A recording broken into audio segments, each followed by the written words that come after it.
Hello everyone, we are live from Inkarnate Town. Today we are creating a Fey forest with the Watercolor Battlemap style. I'm looking forward to this.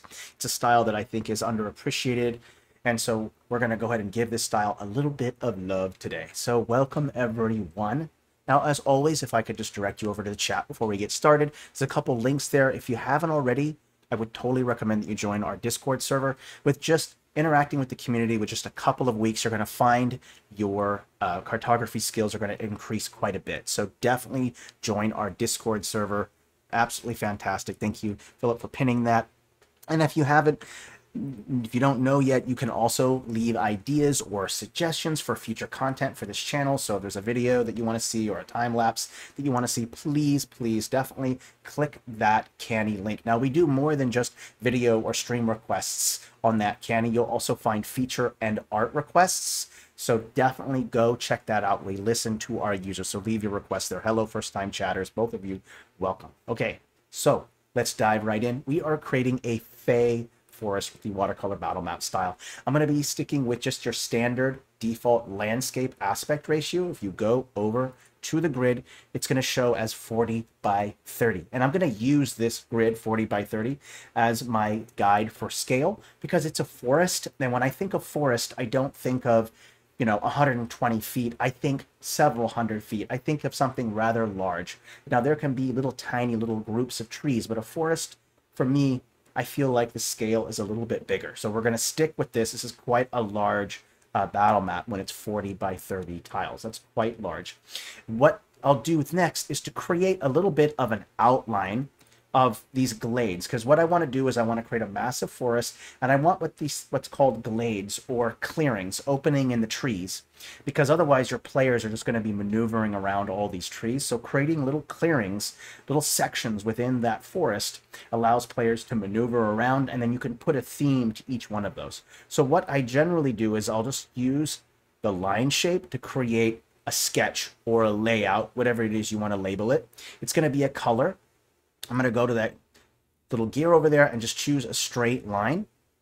And I'm just going to go and put one down just to see what it looks like. I'll make it a little bit bigger, and I'll turn shadow off as I don't need it.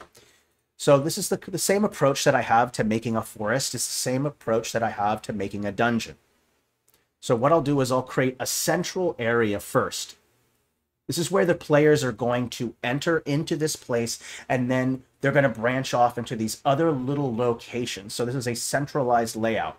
Players, of course, will have to maybe do a little path to get to that section there. I'm going to make it look like it's switchbacks. This is excellent because I can create smaller spaces in here and then jam in some stairs to make it look like there's some height.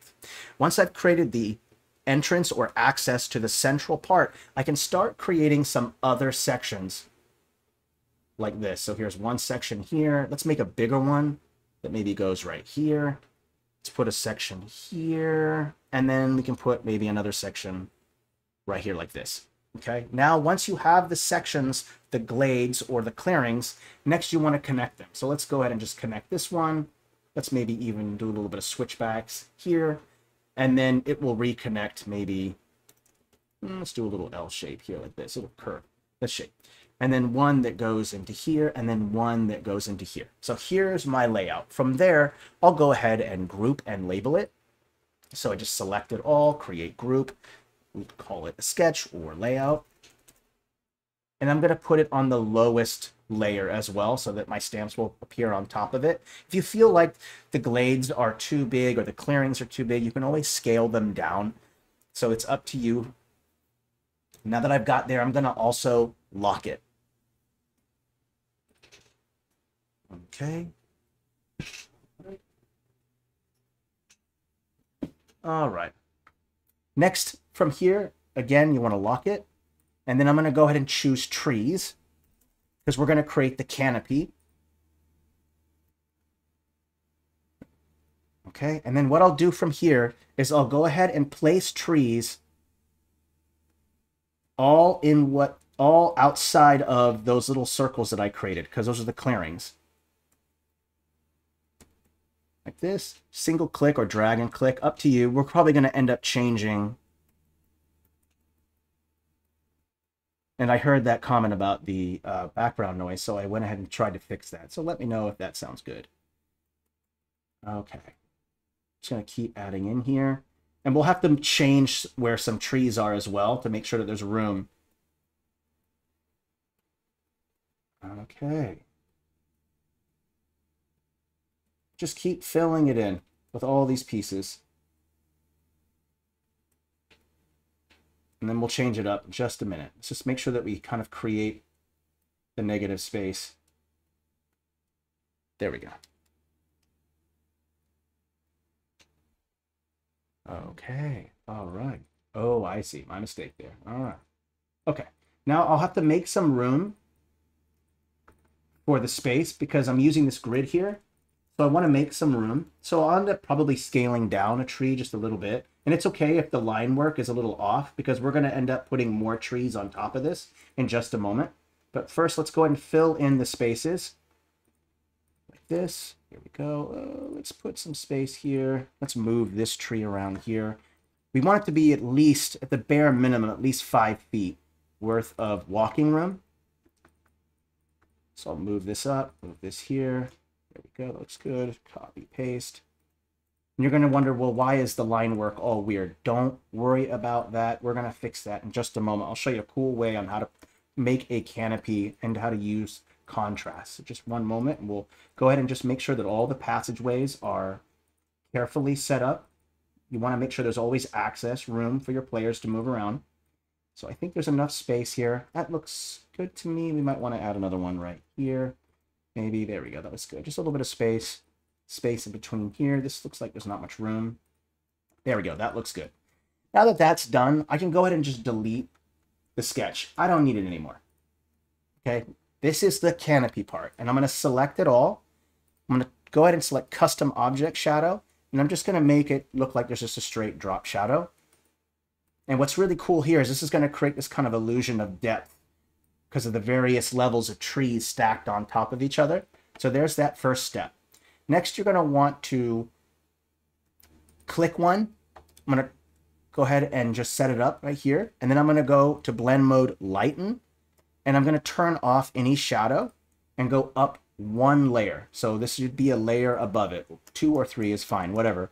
And then without touching the edges, I want to put this on top to make it look like this is the very top part of the canopy because it's all light like this. And the objective is just don't touch the edges because you don't want it to be overlapping onto the negative space. This is kind of a cool little trick that I use for kind of making the trees look like it's all kind of one uniform mass or canopy. Okay. Put that on top. There we go. Kind of a nice little trick. And you'll have to adjust the size as you go. So as you're placing these down, just make sure, again, you don't want them to overlap. Okay, let's take a step back and look at it. Okay, a couple more I think should do good. Some here, scale it down. Put one there, there. I think we're getting close. There we go. I think that looks pretty good. I'm okay with that. Okay. Now we can select it all, create group, and just call it canopy. And my suggestion would be to put it on layer, probably layer +4. And the reason why is because we want to put some stuff on top of it, like colorful flowers. It is, you know, a fae, so I expect a lot of different color. We're just going to stick with green for now because we'll be able to change that as we go. Copy, paste. Let's go ahead and use another one with the light and blend mode. Make sure we put it on top of it. There. Make sure, what else did I miss here? Oh, one right here as well. Just to wherever you think it's best. There we go. I think I like that. That looks good. Okay. So now that that's set up, now we have our canopy, we have our clearings, boom, all done in just a couple minutes. So not too complex. You're just going to remember, place the regular trees, regular blend mode, normal, and then up a layer, add the same trees, light and blend mode, and that way you can kind of blend all of that foliage together so it looks like one uniform sense of a canopy. From there, we'll want to choose a ground texture. Now, I'm going to start with brown for now because that works well with the green. If it was just grass, then it would look green on green, looks a little weird. So we'll use a brown. I'm just going to fill for right now, just see how it looks. And then we'll end up changing things to make it more fey. The trick is to start with just a regular green forest, a verdant forest, and then once everything's been put down, then we can go over to our filters and change that hue slider with the color adjustments, and then we can start changing the colors as we see fit to make it look more fey. So the trick is start with a regular forest and then turn it into fey when you're done. So kind of a nice little trick there if you get ever confused on how do I make fey stuff? Regular forest, and then we're going to make it fey. All right, so now that that's done, what I generally do is I'll lock this so I don't accidentally select it. You'll notice that the selection box is huge. So if I go to accidentally select something in the middle of those clearings, I'll accidentally select this. So just lock that so that way. Okay, all right. Now we want to look at each one of these clearings and kind of decide what theme might be in each one. So the centralized part, I'm thinking that I might create maybe like a summoning circle and then maybe some ruins there. And then each one of those little clearings, except for one of them, will be like a gate that kind of leads to another part of the forest.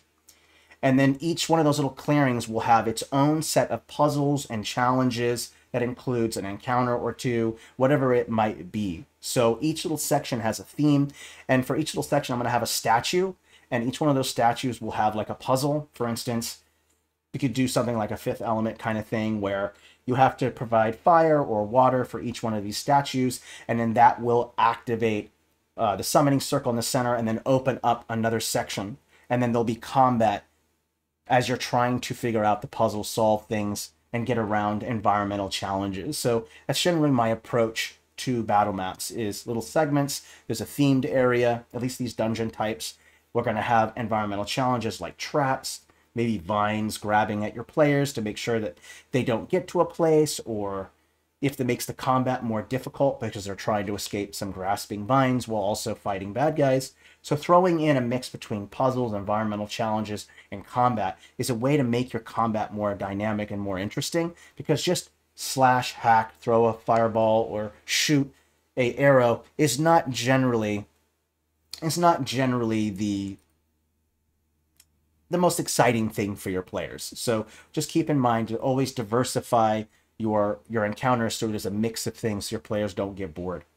Okay, now that that's put together, what we can kind of do is kind of create some staircases. What's really nice about these really thin sections right here is that we can put some stairs in between these little passages. So what we can go in to the catalog, type in stair, and what I'll use is natural stairs. And then you can use these stairs like this, and it works kind of great. You can kind of just make sure it's one below the canopy, and then also change it to the luminosity blend mode so it'll pick up the texture. Now, when it picks up the texture underneath it, it still needs to change the brightness or the contrast. So I'll bring the brightness down so that it matches with the same darkness as the texture beneath it. So there's a nice little staircase that kind of goes up.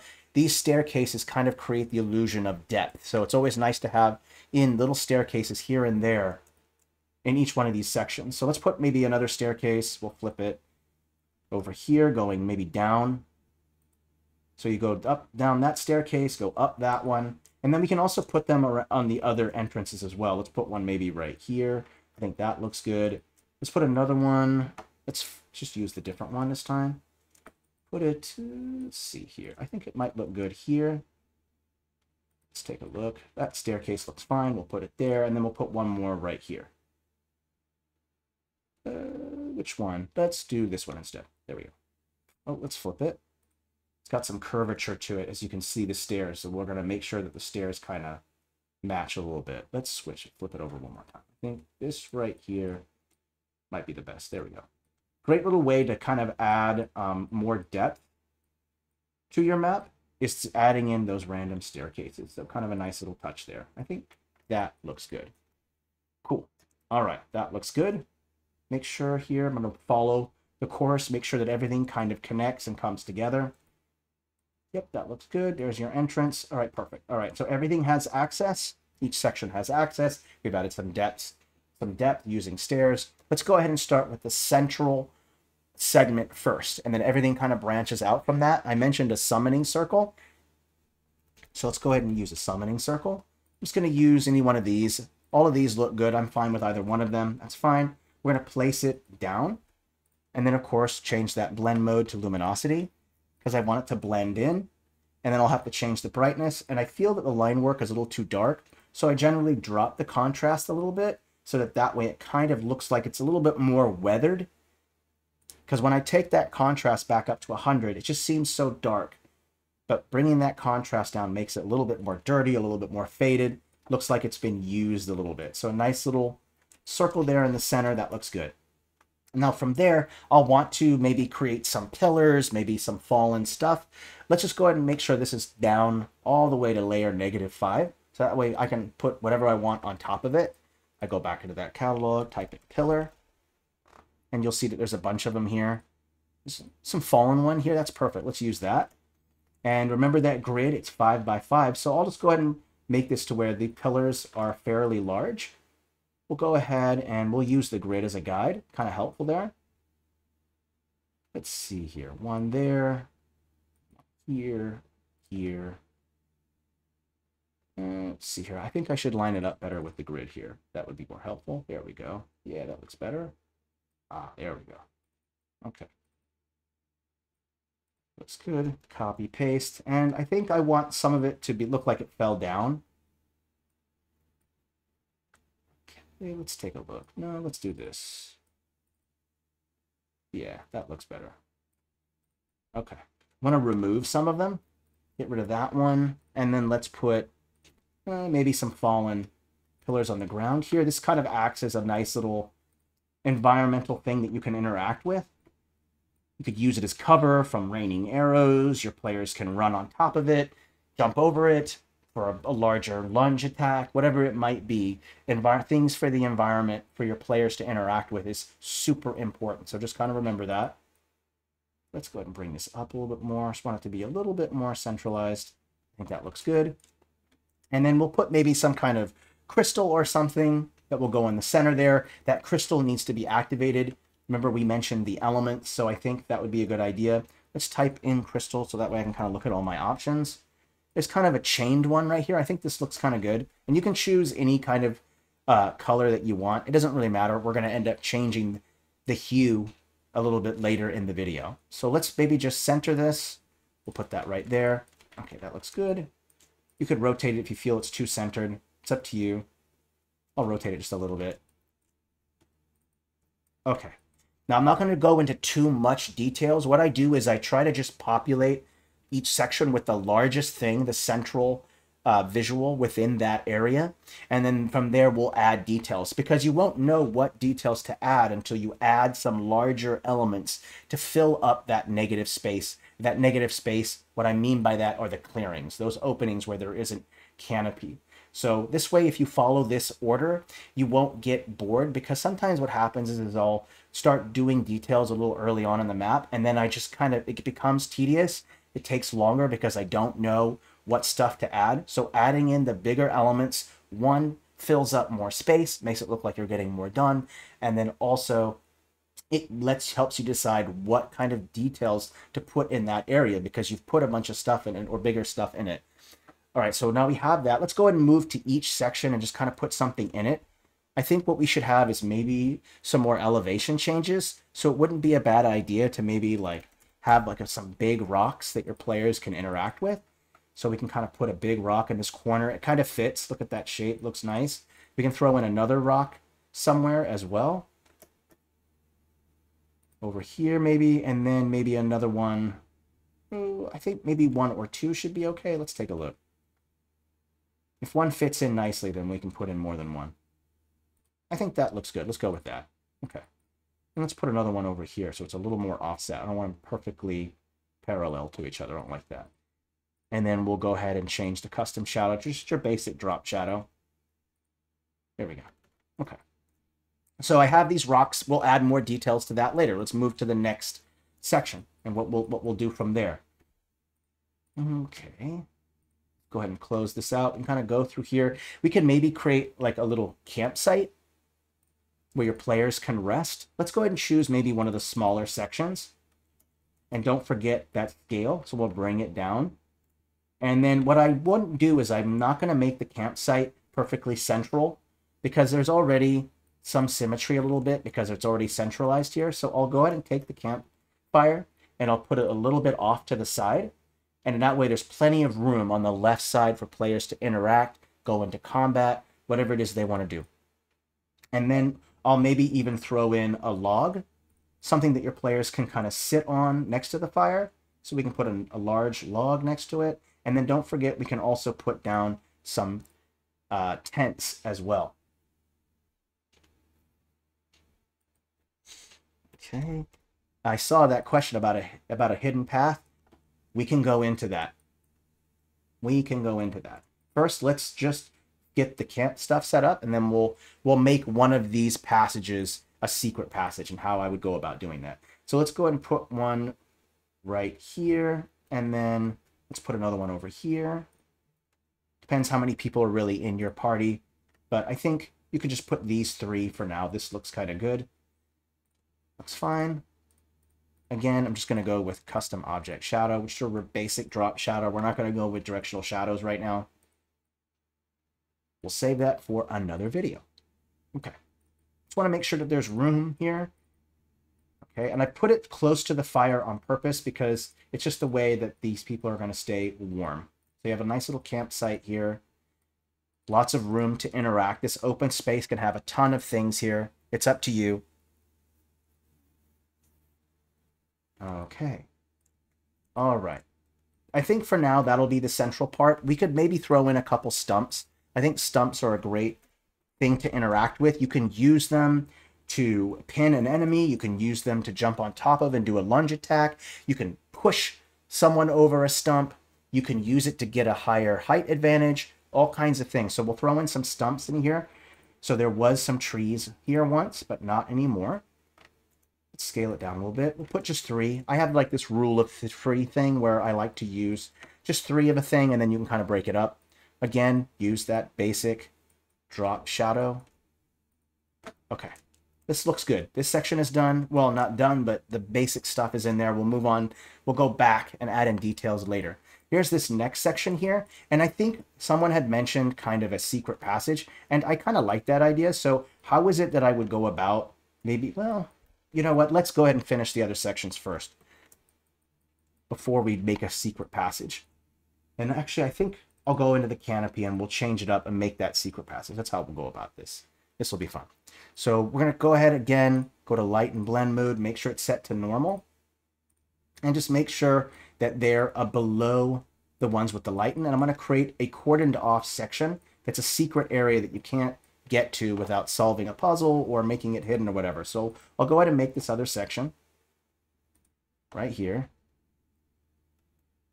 Okay. And I want to make sure, of course, that I have that object shadow set up. So we'll go shadow, custom object. There we go. Okay. Bring the intensity up. Okay. There we go. And then just like before, you'll take that light and blend mode, of course. No shadow for that one. You don't need the one on top. Up a layer, and then we'll cordon off this section.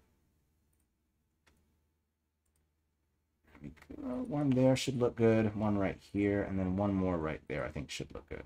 There we go. Okay. So you have that little section right there. We're going to put something secret in there.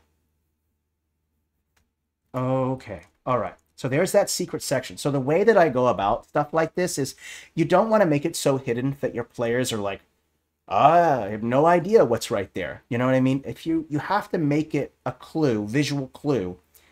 Otherwise, you're going to have to use theater of mind, or you're going to have to tell them about the passage. That's no fun. Remember, a DM shows, a DM does not tell. They show. So by showing, you could make that little section right there, that little access to that little section, you could use like vines, logs, things like that that are blocking the way but can be moved. Players can all heave together and move a log out of the way. They can hack through vines that might block the way leading into that section. So that's really the trick, is you want to leave a visual cue for your players to say, oh, like, hey, wait a minute, this is a bit different. This isn't just canopy. This is some vines. Maybe we can cut through this to get to it. Always leave a visual cue. Otherwise, your players are just going to walk right by it. Trust me, they will do that. They'll have no idea unless you leave some kind of indication that it's there. Okay, so what I'll do is I'll just use like a vine, basically. And these ones work just fine. This one's kind of thick. This works really good. And we'll just put it right down right there. And I'll make it a little bit darker because I want it to stick out from the bright canopy. So I'll make it dark. And then if you feel like there's too much space, you can just place more on top like this. And then this way, it's very clear that, look, this is something different, but it's not necessarily accessible yet. You can't access it yet. So throwing in some vines like that, or a log, or whatever it might be, is a great way to indicate to your players, like, hey, this is different. Should we hack through this and explore? It might be a trap. You don't know, right? So that's my way of kind of like approaching secret passages and stuff, is that to make it evident enough that there's a passage there, but not so obvious that you're saying, hey, there's a secret passage there, my players. Why don't you go forward? It's always good to have some kind of visual indication. Okay, so we've done that little secret area right there. That's the smallest one. Let's worry about focusing on the bigger spaces first. This bigger one, we could maybe throw in some kind of pool of water or something. That might look good. Or we could put some pools or puddles or something like that. And in fact, we will do that. What I'll do is I'll fill this with the add mode of the mask tool. I'll just fill all. And don't worry about it being green. That's no big deal. Then we'll go back, choose that same texture, foreground, fill. Then I'm going to go to background, choose a blue color, fill. So now when I go to subtract, it will have that same color blue right there. Okay? What I'll also do is I'm going to turn off the mask effects. You don't really need these to be on right now. And if you have a slower machine, they can kind of cause a little bit of lag. So for now, don't worry about that. Just turn off your mask effects. Let's go ahead and make a few little pools on the ground. So I'm going to subtract here. Oopsie, I'm set to add. My mistake. Let's bring the size down. Let's make a couple pools here. One here. And then we can put stuff maybe under the water. Maybe there's a puzzle there or whatever it might be. We'll see. Okay, here we go. There's one puddle of water. We'll put another one maybe right here. And just to give it some more realism, we'll put some smaller little puddles kind of next to them. So smaller ones here, here. I don't want it to be perfectly circular, so go ahead, just put a couple here. Interesting shape. We'll bring its size even smaller. There we go. We can kind of create more realistic looking kind of puddles by creating some shapes. You see the secret there is just one giant puddle or body of water, medium-sized body of water, and then small little pieces of water or little puddles. This is a trick that I always mention whenever I'm doing a lot of things, putting down stamps. It's just start with big, medium, small. Not also does it take up space, but it also looks more natural. There's a variety. Puddles are all not, you know, exactly the same size, right? They vary depending on the terrain and how deep it is and all that stuff. So to make more realistic anything, definitely go with your size variety to create that, because nature is diverse. There's so much going on. So make sure that you do that. Large, medium, small. Trees, plants, grass, whatever it might be. All of those things, okay? Now that we've got some water there, we can kind of step aside. And this next spot right here is the spot that's kind of locked off. And the only way that it's going to open is if the crystal is activated. So I'll create like either a door or a statue or something that's going to be blocking the way for the players so they can't get in. So I could either put like a statue here like that, or I could put down a wall of some kind like this. The wall won't, you know, open up unless I solve those puzzles. So it's up to you how you want to go about doing it. And what I'll do is I'll maybe use like a statue or something that you have to go around to get to it. So we'll put this broken statue here, right here. I'm going to bring the brightness down a little bit. Again, I want the contrast. And we'll do that drop shadow. There we go. And then I might want to put like a statue with its hands held out, or I want to put a sign right there, or something to represent that it's not just a statue, because right now it just looks like a statue wedged in the trees. But if I put like a staircase or something next to it, it's going to be clear that it's something that you walk up to, and then maybe beyond that. Little staircases can be very useful. You can be used to hint at something to your players. So I'll go ahead and put this staircase there. I'll push it down a layer. I'm going to saturate it or desaturate it, bring the brightness down, and then there's these little stairs right here. And this will kind of help to indicate to the players like, hey, you're meant to walk up to it. There's some stairs, you walk up to it, you present something, and then the statue will activate, move out of the way, and then it will allow you access into that next section. So that's really kind of how I go about stuff like that. Stairs can indicate something, so make sure to use them. Okay, now from in here, what I'll probably do is just maybe create, let's say that we want to create an entrance to like the Feywild or whatever it might be. We don't have to call it the Feywild. It could be the Underdark or the Underwild or whatever it is you want to call it. Then I want to make sure that I throw in a staircase in here. And it looks like that one goes up. We want the one that goes down. And you can tell when stairs are up or down because there's a shadow. So see the shadow in this stamp right here? It makes it clear that these stairs go down. If we go look at the other one, the stairs go up. Okay, so just remember, if you're kind of confused up from down, look for the shadows. That will help you. And so what I'll do is I'll create the entrance. Maybe I can put it right here, or I can put it over here, wherever you want to put it. It's quite a large entrance. It's about 10 feet wide stairs there. That's quite a bit, but that's okay. I do want to make sure that people can see it. And so there's a nice little entrance here. I can push it a little bit more this way so I can see more of the top part. I can put that right there. Put that drop shadow.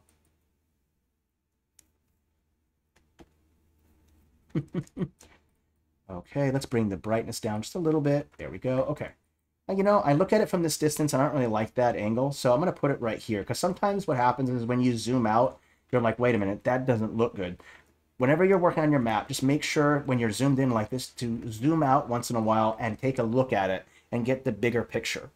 Okay, that way you're not working on one section and then you're kind of doing this tunnel vision where you're only working within a small space, but then you get so concentrated on that small space that you kind of forget the overall picture. So every once in a while, zoom out so that you can take a bigger picture. Because when I looked at it right here, like this, it looked just fine. It looked fine right here. But when I zoomed out, then it looked a little odd. So now that I move it over here, it looks a little bit more interesting, putting it over here on this side. And if I wanted to, I could even put some more trees around it if I wanted to. I don't want it to be the same angle as this, so I'll rotate it just a little bit more. There we go. And now you can kind of go, that takes you to that next spot. Let's put it right there. That looks good. Okay. All right. Each section has been filled up with the bigger things. So let's go ahead and first save. We were at 140 plus changes. Generally, it's wise to save after about 100 changes or so. It's always good just to be safe. Okay. All right. Now that we have that, we can start putting in the details into each section. So I think what we'll do is we'll start with the campsite first, or start with the central part. Let's start with the central part first. I think that's a good idea. And details are a mix between texture and stamps. It's both. So the way that I go about doing my texturing for details is I always use alphas. If you go into the texture catalog and just type in alpha, you're going to notice that all the alpha textures within the style are going to pop up. If you don't know what alpha means, it just means it supports transparency. Okay, so that means that those artifacts that you see on that texture will pop up, but there's also a transparency in the negative spaces, that meaning there's no rock there in that space, will show up. And transparency is, I've mentioned this in previous videos, is a godsend.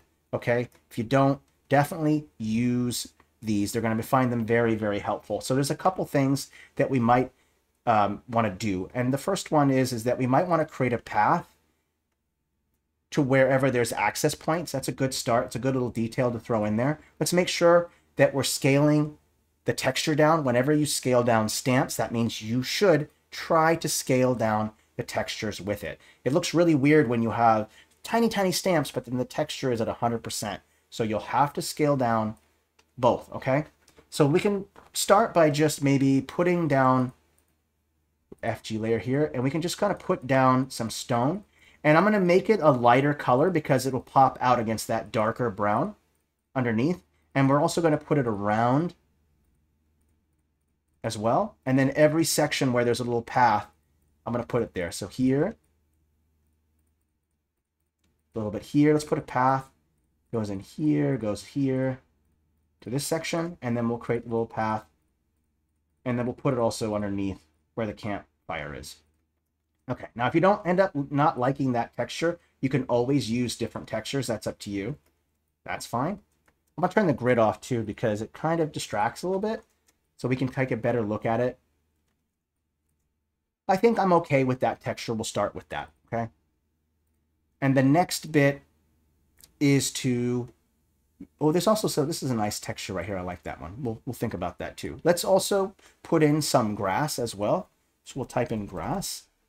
You'll see a lot of good textures here. I recommend the textures that have a little bit of artifacts in it. You'll see the little squiggly lines in this texture. This stuff works great, by the way. Just remember to play with the texture scale. And then this time, we'll do something a little bit different. We'll bring the softness down. And because I don't, usually good texture blending is a series of multiple strokes. You're never going to get that perfect single stroke that's going to make everything look good. It takes multiple brush strokes to kind of get the finish that you like. Okay, so kind of keep that in mind. And so what I'll do is wherever there's no path, I'll put a little bit of that green in there. So wherever there's no path, a little bit of green, just single clicks, okay? We'll put a little bit in here, and it's just like operation. You're trying not to touch the little stone segments. Put some tree in here. Grass looks good there. There we go. Might be a little noisy there. There we go. Put a little bit of grass in here, and then grass in these sections as well. There we go. Okay. So now you have a little bit of grass in there as well.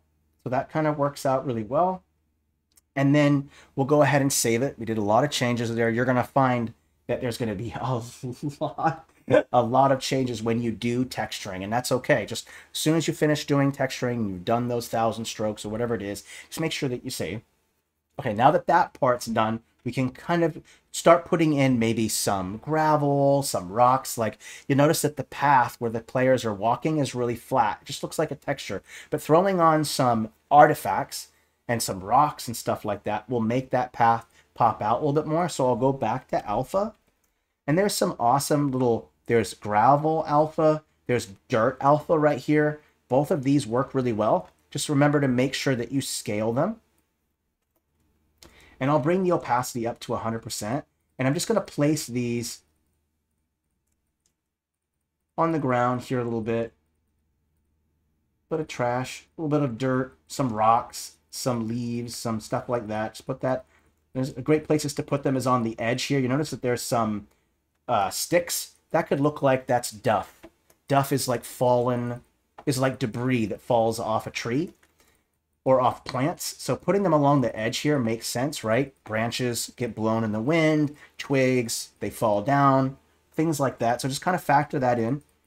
And you can also put them next to the rock as well, because it'll look like those little stones in the texture. Looks like there's erosion from the rock, right? So add some realism to it. Put those little rocks and twigs next to the canopy edge and the rocks, because that's going to make it pop out. Put them a little bit on the path as well, as you would kind of expect. I don't want to go overkill, but we'll make sure that some on there. But you'll notice that that broke up a lot of the flatness of the stone on the ground, was having that on the ground a little bit there. So kind of helpful.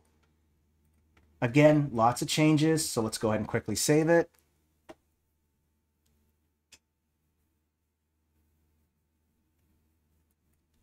Okay. All right.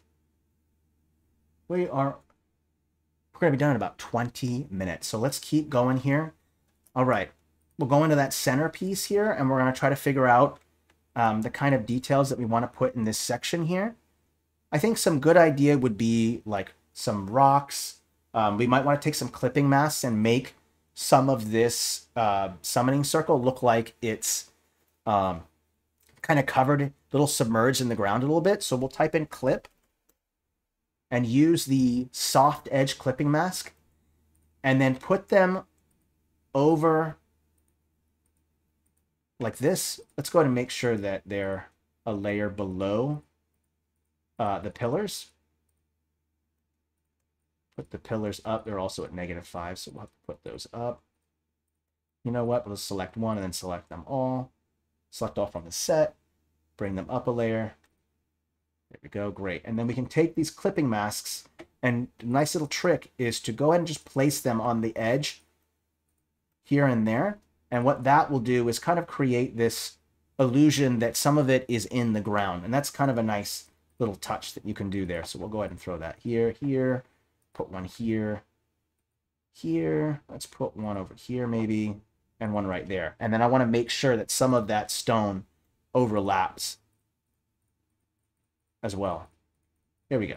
And now you can see that the summoning circle kind of blends a little more now with the ground because we've added some clipping masks on top of that and give it a little bit more feel to it. So I kind of like the way that that looks.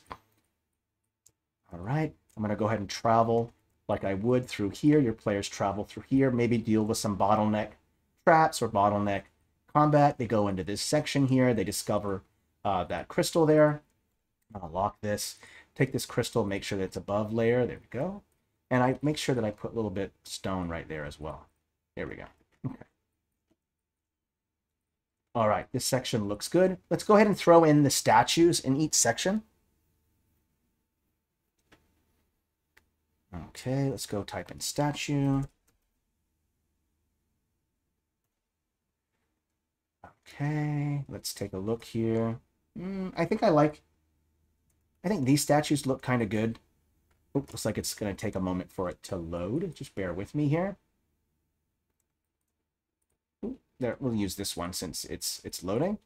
This one still works. There we go. Okay, I'm going to desaturate it. I'm going to bring the brightness down. And we'll kind of go over more details later. Let's just make sure that we put each statue down in each place. Like this is because this is like has a bunch of rocks on it. Maybe this is the Earth statue. So we can kind of put it maybe right here, like that. And then we can put another statue. Let's see here. We can put one in each section. Let's have a water statue. So we'll put that here. And I'm going to put that under the water. So I'll change the blend mode to luminosity, and then I'll bring the contrast down and the brightness up to make it look like it's underwater. So we'll bring the opacity down, and then it kind of looks like the statue is underwater. So that works out good. And then we'll put another statue, a hidden statue in here. That's where that hidden place is. So your players seem to have figured out where most of the statues are, except this one. So we'll put one there, and we need to put one more in here. And we'll put it next to, we'll put this little statue right here in this section. And I'll move these around to kind of make sure that it's not blocking the view too much. So statue there, statue there. We're looking at 4 total statues. I think that looks good. So each statue is now there. That works good. Let's take that same kind of texture that we used right here and kind of put it next to where the logs are. Okay, and then I'm going to take some cracked ground. Okay. And I'm going to take this cracked ground texture, and I'm going to place it. Ooh, it looks a little too big. Let's bring the size down a little bit. There we go, looks good. And we'll put some cracked ground to make it look like there's some weight to the rocks. There we go, that's a good place. We'll also put some cracked ground over in here a little bit to kind of give it a little bit more character. There we go. I think that looks good. Let's also put some cracked ground around this one. And then we'll put a few next to the staircase as well. This is kind of going to give us a little bit more feel here. There we go. Looks good. All right. 1, 2, 3, 4. You know what? 5 pillars. Someone suggested 5 pillars, so let's do 5 statues. We'll put one more statue in here. Kind of hiding just out of the way, just right there. Okay. Let's see here. Right there. I want to make sure that players can see it. So we'll put it right there. That looks good. Okay. 5 statues, 5 pillars. In fact, those don't even have to be pillars if you don't want to. They could be like a podium or something, but I'm going to make them pillars. Let's go ahead and throw down maybe a couple more fallen pillars. I think that would give it a little bit more character. Let's try a different one. I think this one looks good. I just want players to be able to interact with things. So this looks good here. You could have it pointing that way. Maybe to say, hey, go that way to find something, right? And remember environmental storytelling. We could have a pillar here, a pillar there. Let's throw in one more fallen pillar just for fun. And let's put it over here. And let's say someone moved it, so we can kind of put it like over here somewhere. Okay. There we go. All right. That looks good. Let's take a step back. I'm going to go ahead and make the wood of these a little bit darker. There we go. That looks good. Okay. So far, so good. All right, let's go ahead and throw in some environmental, more details with some environmental challenges, like maybe some more of those vines. Okay. It's summoning time. That's what time it is at the pillar clock. Summoning time. Okay. Let's see here. Let's go back into the vines. I think we're going to use these right here. This will look good. And then I think what I'll do is I'll kind of make access to that little piece of water there very difficult because it's kind of covered in vines. Because I don't want every single statue to be easy to access. I think what happens is it kind of loses its challenge. Each statue should come with its own challenges, whether it's environmental challenges or whether it's going to be a combat or it's going to be a puzzle, whatever it might be. So I'm going to throw in these vines to kind of create some kind of challenge for players to try to get to that statue there. So we're going to kind of put some vines around this. Kind of a good idea. There we go. Maybe they're grasping. Maybe they kind of grasp at you. Who knows, right? All right, throw in some there, here. And it kind of matches in with those vines over there. So let's go ahead and now just take some like sneaky ones, just kind of sticking out a little bit there. One right here. Put another one maybe right here. Ooh, let's see here. What else can I put some? Maybe over here. There we go. And then maybe some overlapping just a little bit, because overlap always looks good. So if I have just a few overlapping just a little bit, it's going to create that sense of depth. Okay. And then we will add detail to that pond as well. I'll show you how to do that. Okay. All right, so we've added that challenge. Let's go ahead and make sure that everything's put together right here. So there are a couple ways that you can kind of go about adding depth to these little ponds or pools right here. One of them is to use the actual mask effects, which you can do. I can enable the mask effects, and you'll see that already some things are kind of happening here. Already so many are kind of activated, so I'll just turn them all off while keeping it enabled, and then we'll kind of choose the best settings. The stroke is just going to be a line that goes around it. I think that looks a little odd, so we won't do that. Instead, we'll go with like an inner shadow.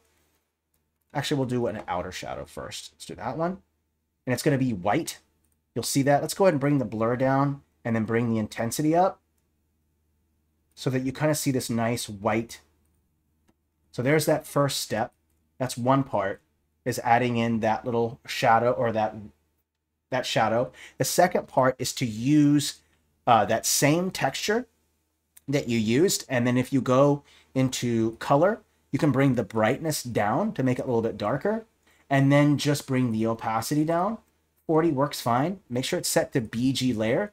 And wherever something is deeper, water is deeper, it means it's harder for light to travel down, right? Because it's deeper, there's more distance. So if you want to show depth, make it darker in a water to show where the depth is. It's just like before when I added those, the textures, I played this little game of operation. Same concept.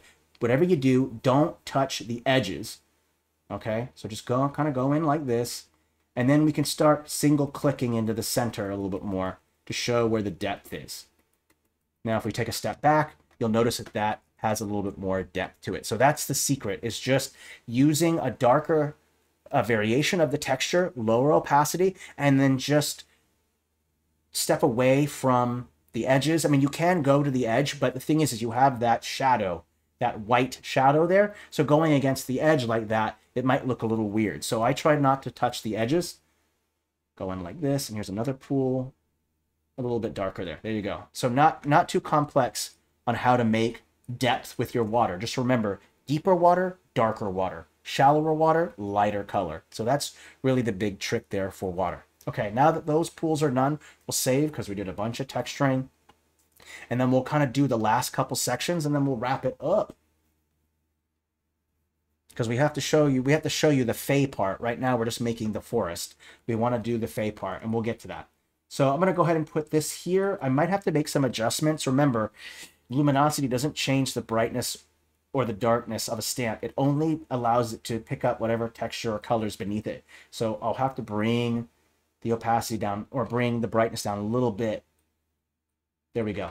Now there are a couple other things that you can do to show waves and stuff. You can use this water alpha. These work fine for maybe a river or maybe the ocean, but I find that they don't create what you want. So you might want to type in Fey lights or just Fey and go to fantasy battle maps. Yeah, we're gonna use different textures here. And there's these white Fey lights, and these work great as reflections. And so what I'll do is I'll usually just kind of place it like this, and then it kind of creates this nice sense of illusion of reflection in the water that I really like. And we might want to bring the scale down so I can kind of get more. There you go. And so adding in these Fey lights really kind of creates this illusion of light reflecting. So that looks nice. Yeah, looks good. Okay, let's take a step back. As always good after you've worked in a section, kind of zoom out a little bit. Things look good here so far. I'm liking it. Let's go ahead and do this hidden area. Let's go ahead and throw in the path, I think. So we'll go ahead and throw in this little path here. Let's make sure it's set to the FG layer, of course. Put it right next to the statue. And wherever there are statues, I'll probably put a little bit of that texture underneath. There's a statue there, so let's put a little bit of texture there. Go. Okay, this looks good. All right, just want to make sure that everything goes together. That's good. Okay. Yes, I do. Yes, I will use leaves, alpha leaves, to go on top of water. I do that as well. Yes, that does look really good too, by the way. Totally recommend doing that. Okay, let's go ahead and fill in these last couple sections, and then we're going to turn it into Fey, okay? So what I think I'll do is after your players have completed everything, whenever your players have solved all the puzzles, have figured out everything they need to do, and they get to that final area, is you want to reward the players for their efforts. You never want to have your players go through all this trouble of solving puzzles and combat and to get to the end and then find out that they are not being properly rewarded for their efforts. So I might throw in a couple chests in there. You could throw in maybe a corpse on the ground with maybe some money on it or whatever it might be. Those are my recommendations. So you could use a money chest. Let's use this kind of brown chest right here. This will work great. I'm going to turn that grid back on just to make sure that I don't make the chest 20 feet wide. So this is about 6 feet. So we'll go ahead and throw in a couple chests here. If you don't want to use a chest, I'll fix that audio. There we go. Is that better? Hope that's better. You could throw in a corpse. So if you want, you can throw in a couple corpses here. This is like an 8-foot tall person, so a little too big. Okay, we'll try to fix that audio problem. Hope that works.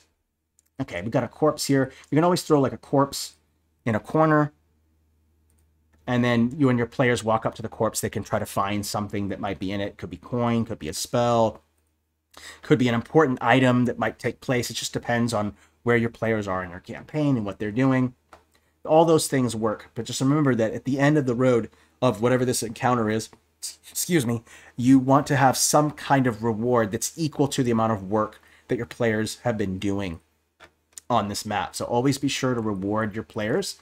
Let's go ahead and throw in some other details, like maybe we want to add some grass on the ground. So we could maybe go over to the catalog in the left panel there, click forest, And then maybe we want to take some of this bushes right here. Let's make sure it's down a layer. We want it to be below, and I want to make it a little bit darker. I want it to be darker than the canopy because we're using it, where you're going to be using contrast to create depth. And so what I'll do is I'll just throw in a couple bushes. Remember the trick, start with big ones first. Let's throw in a couple big ones, maybe go with a rule of 3, put a big one there, maybe a couple big ones right here, kind of lining the circle a little bit, one here. We could throw in a couple bushes here. Let's throw in a couple over here too as well, one here, here, and there. Remember, start big and then move your way small. So start with the big ones first, and then you can go down and scale them down to a medium size. There we go. We're getting to that part where we're going to turn it into Fae. Don't you worry. Okay, there we go. These are the medium size, and then you'll go with the small next after that. Remember that rule of 3 kind of works well. Okay, and then I'll go ahead and one more here, and let's go bring it down one more smaller size. Let's take it down to 20. That should be small enough. Just remember that you want them to be, the size differential to be noticeable, right? If you're only scaling them down just a couple points from each other, then the size differential will not be noticeable. So just make sure that each time you go from large to medium to small, that they are noticeable. That will give it a more realistic feel to it. Okay, we'll throw some in here. You would expect to be a lot of bushes. Okay, I think for now that should be okay. All right, now let's get to the Fae part. And what I'll do is I'll take a lot of these little flowers right here. You've got these 3 different tiny flowers here, as well as this one right here. I'll start with colorful bushes, and I want to put it on the top layer. And what I'll do is I think I'll ring the centerpiece with these stamps. So I'll put these on top, and I want them to be a little bit brighter because I want to show that they're on top. So I'll bring them to bring the brightness up. And I'm just going to place them going around the center part. This will kind of frame the center part to let people know this is kind of one of the more important sections that players will have to come back to this. And remember, whenever you do backtracking, just make sure that it's not too much backtracking where it's like miles and miles. This is just a couple 100 feet or a dozen feet or so to each portion. If you have to backtrack, that's fine. So throw those little kind of on top of there. I'll switch over and pick another one. Let's choose these ones. And the trick here is that you don't want to have them all be evenly distributed around. You want to have some sections be clusters and then some area have no colorful plants at all, because it's that the contrast is the negative space. So the canopy where there is no flowers, if you want that to contrast against the parts with flowers, you want to leave negative spaces. So don't put a whole bunch of flowers everywhere. Make sure that you kind of space them out, create space in between each section, have a little bit of negative space. So what that looks like is maybe I'll take a big one and put one here, put a couple here, another big one right here, and then I'll step away and then maybe put one over here and then kind of change the sizes as I go. So the trick is with that more natural feel is not to put them all in evenly distributed with each other. You really want to create some distance between them so that way it looks a little bit more natural. So remember that trick. So I'll just go ahead and scale down. I'm going to do it quickly. You guys know the method. I don't have to explain the big, small anymore. Put some here. And then a lot of these are the same. So let's go ahead and switch it up with a different flower. Let's go to this one now. And let's pick an area where there's no flowers whatsoever. This section looks good. And then we'll pick another one over here. We might want to even put some object shadows onto those flowers to make them pop out more. I see there's none over here, so we'll put some over here. Maybe some in this corner here. And then I think we can also go to the next one, this one right here. And I want these to overlap a little bit. So that way they kind of overlap onto the negative space or where the clearing is. So I'll push them kind of sticking out like this, where all those pointy leaves are kind of popping out like that. There are kind of evenly spaced between each other, so I'll break that up by throwing in some smaller ones next to them. When you hold down the shift key and use your mouse scroll wheel, you'll be able to scroll. If you're ever confused about shortcuts, if you go ahead and click that K key, the shortcut key will pop up. So just press that K key and then all the shortcuts will pop up. Okay, just a little pro tip there for you. Okay, let's keep adding in more of these spiky plants overlapping because we are running out of time now. Oh, you are most welcome, my friend. Always glad to help. Okay, so I just want these to kind of like overlap a little bit because I think it gives it a little bit more character because the canopy seems so flat, and causing a little bit of the overlap here just looks so much nicer. So, and I'll put the overlap mostly in the bigger sections where there's space. I don't want to overlap the little tiny spaces because it'll look weird. Okay, so let's overlap this one, and then after I finish all these plants, I'll go ahead and I'll go ahead and save because I see that I have quite a few changes here. Oopsie, flip that back around. There we go. This will give it a little bit more overlap, which looks nice. There we go. We're almost done with that. Let's go ahead and save it. Oh no! 1 billion changes have occurred. 1 billion! And there hasn't been saving. I can't. Scary situation, right? Biting my teeth over here. Well, let's turn that grid off. Let's take a step back. Where are we at for time? Ooh, you know what? Let's wrap it up. So let's go ahead and do the last couple bits. This will only take about 5-10 minutes. So what we'll first do is I'll show you how to do the light part. So we'll go and throw in some light sources. And I'm going to use light sources from a different style because that works out okay because the line work, because light stamps don't have like built-in line work and stuff, it works out fine. So you can use a light source from any style that you want. I usually just click Inkarnate Light and then just go ahead and pick. And what I'll do is I'll have the light source, give it a moment to load here. And what I'll do is I'll put the light source in the center of each clearing so that way the maximum, it looks like there's lighting kind of filling in the clearing. And then we'll go ahead and mess with some filters to give it that fey look. I'll also add some shadows to those flowers because it just looks weird. We just got to wait for a moment for it to kind of load the art. There we go. Let's go ahead and just type in flower into the catalog here. Oops. Now, why are they not popping up here? Oh, floral. That's it. Floral. There we go. Select all matching floral stuff. We'll go ahead and put an object shadow on there. There we go. That will make these kind of flowers pop out more because you're using that shadow to make them pop out. So you'll see that they pop out a lot more with that shadow, and that's great. I want that. Let's also select these as well. Object shadow. I want those to pop out a bit. Okay, there we go. All right, great. Okay, now I can go in and play with the light sources here. And what I'll generally do is I'll put a light source in each central section here. So I'll put like one here, just make sure it's at layer 5. One in the center there, one right here, because we're doing a top-down lighting. And then we can put some lighting like right here. I think this kind of central, make it sure that it covers some of the water. And then obviously one by that campfire would be a good idea. So you have some light sources here. There we go.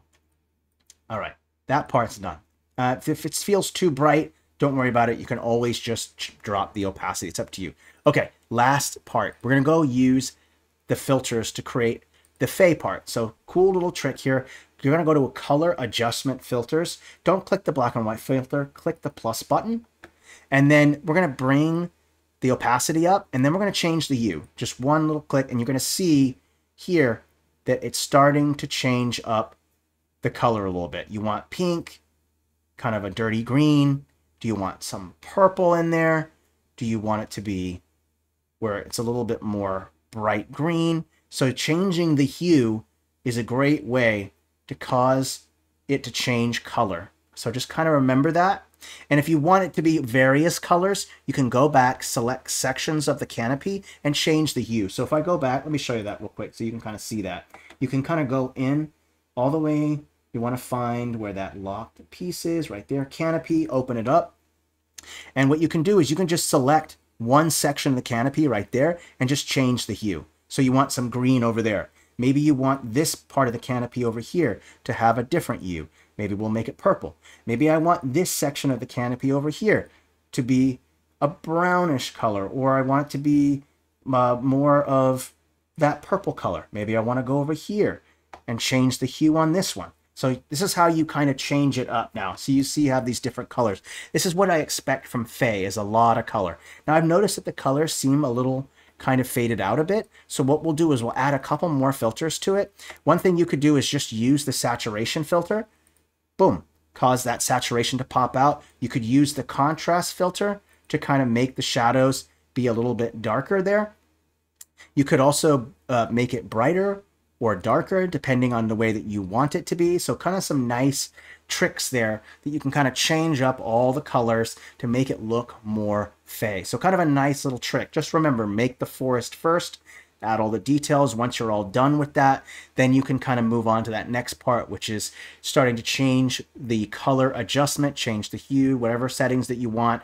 You can select sections of the canopy to make them different colors. So, hey, that's it. That's pretty much how you make a Fae forest. This also just works as a regular forest. So if you're curious how to make a regular forest, just don't do that last step where you're changing the color adjustments. So super, super easy. It's not too complex to do. So super easy. I can, if people like this map, I can go ahead and just make it clonable. I'll make it public, make it clonable, and I'll add that in the video description when I add it on YouTube. All right. Thank you everyone so much. Really appreciate it. Thank you for sticking with me on this one. We went over a little bit, but I appreciate you sticking with me. I'm looking forward to next week's stream. If you haven't yet, join our Discord server. I do masterclass sessions. We're going to be doing directional shadows next Monday on our Discord server. So if you're interested in directional shadows, go check that out. All right. Thank you so much for watching. Please stay safe and healthy, and merry map making, everyone. Goodbye.